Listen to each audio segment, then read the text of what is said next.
Happy Spooky Day, everyone, or as the kids call it, Halloween. And in celebration of Halloween, I thought it would be quite fun to review a pretty scary album, a kind of freaky album. I thought this new Daughters record might fit the bill. And you might be thinking, Buffalo, mate, you can't be doing a fucking Halloween review and not dress up. Like, where's your costume, you idiot? Well, guess what, bitch? I actually am dressed up. This is my costume. I'm dressing up as the infamous, I'm dressing up as the notorious Grand Theft Auto NPC Car 3 Guy 1. He's always been a huge inspiration to me. I always felt like a deep, emotionally resonant connection with Car 3 Guy 1. I'm missing the watch though. I got the iconic wristband. Okay, anyway, this new Daughters album is actually like really sick, and you should go hear it. It's awesome. It's a noise rock album. It spans 10 tracks. It's got some pretty prominent no-wave influences as well, with its really harsh guitar tones and occasionally kind of frantic and irregular rhythms on songs like the Lord song and shit like that. It's pretty fucking awesome. Pretty bleak lyricism as well. That's very angsty and filled with attitude. Vocal performances on this thing are also just super, just in your face, just pent up anger all over this thing. It's a real thrill ride. The window's open. Fix that. Like, yeah, this album is just unflinchingly brutal at nearly every turn. It's this genuinely pretty skin-crawling record with some of the most tense production I have heard all fucking year. Some serious gems on this thing. I really love the song Satan in the Wait. It's 7 minutes long. That fucking lead bright guitar line is actually fucking terrifying. It makes for a really great contrast to the violence of the drumming on this track too, and the lyrics are just painting this really vivid picture of just the most troubled person imaginable. Like Alexis, the lead singer, is just like completely shitting all over his appearance, himself, just the world around him. It's just like he's just the most frail person you could possibly imagine on this track, and it's honestly really haunting. This album, it's fast paced. It's a real frenzy. It starts off kind of subtly though with City Song, but I think that was a really appropriate decision to have it start off that way. It didn't really, fire off at all cylinders like right out the gate or anything like that. It took a minute to really kick into gear, like kick into overdrive, but the kind of tense, patient opening I thought was really effective. But yeah, when this thing really gets going, this album is more claustrophobic than the school cafeteria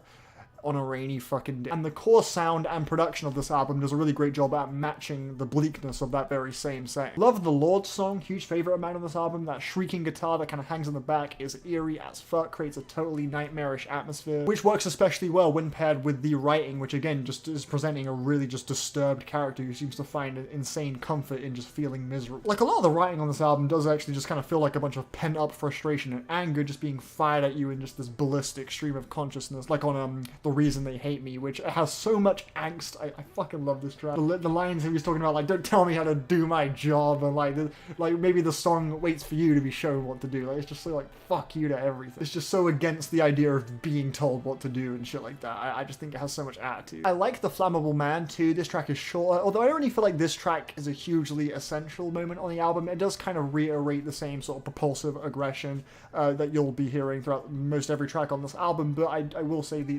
performing on this song is really visceral, is really tense. It's definitely a startling track, but I don't really think it brings too many ideas to the table that other tracks didn't already do. I also think Less Sex is a pretty weak song overall, with its kind of redundant song structure. The way it repeats that, I let him into my this, I let him into my... It gets a little played out by the end, and the way it kind of balances that kind of like soft, like slow, like kind of eerie, like bass line and shit, where it gets a bit skeletal, and then it comes in with those kind of harsh shrieking guitars and shit.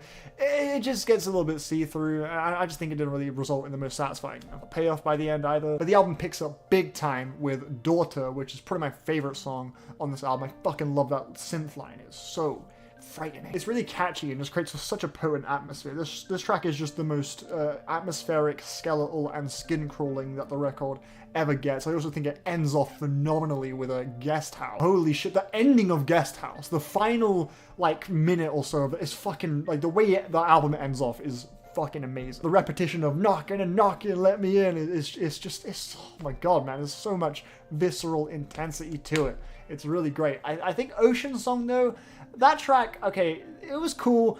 I feel like it didn't really justify the 7-minute runtime though, because there's a point in the song where it kind of reaches this sort of like harsh, it kind of builds this huge harsh wall of sound, and it kind of just enforces that for like a good few minutes, and it just sort of gets like a bit, I feel like the more it like pushes it, the cheaper the impact becomes. Not a bad song again, but I just feel slightly drained every time I finish this song. I just feel like it could have been cut down a little bit. And I do kind of wish the vocals in general all over the album had a little bit more grit to them. I think that would have complemented the fucking nihilism of the instrumentation on this thing a little bit more, but still, I do think there was a lot of raw, pent-up emotion in the vocal performances, so they're still good, but I wish they were just a little bit more rough sounding. They don't really have a huge amount of bite, but overall, despite those complaints, I think this is a very fantastic album that's 100% worth the time and all that shit.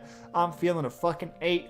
Big fan. If you like that recent Cloud Nothings, you're gonna love this. I feel like this is just like that album, but upgraded. Like you just straight up just hit fucking level up, and this is the fucking album. But yeah, still, I recommend this, and I recommend that album too. So yeah, if you're a noise rock fan, shit's pretty lit right now. Go enjoy some music. Have a nice Halloween. Hope you enjoyed the review.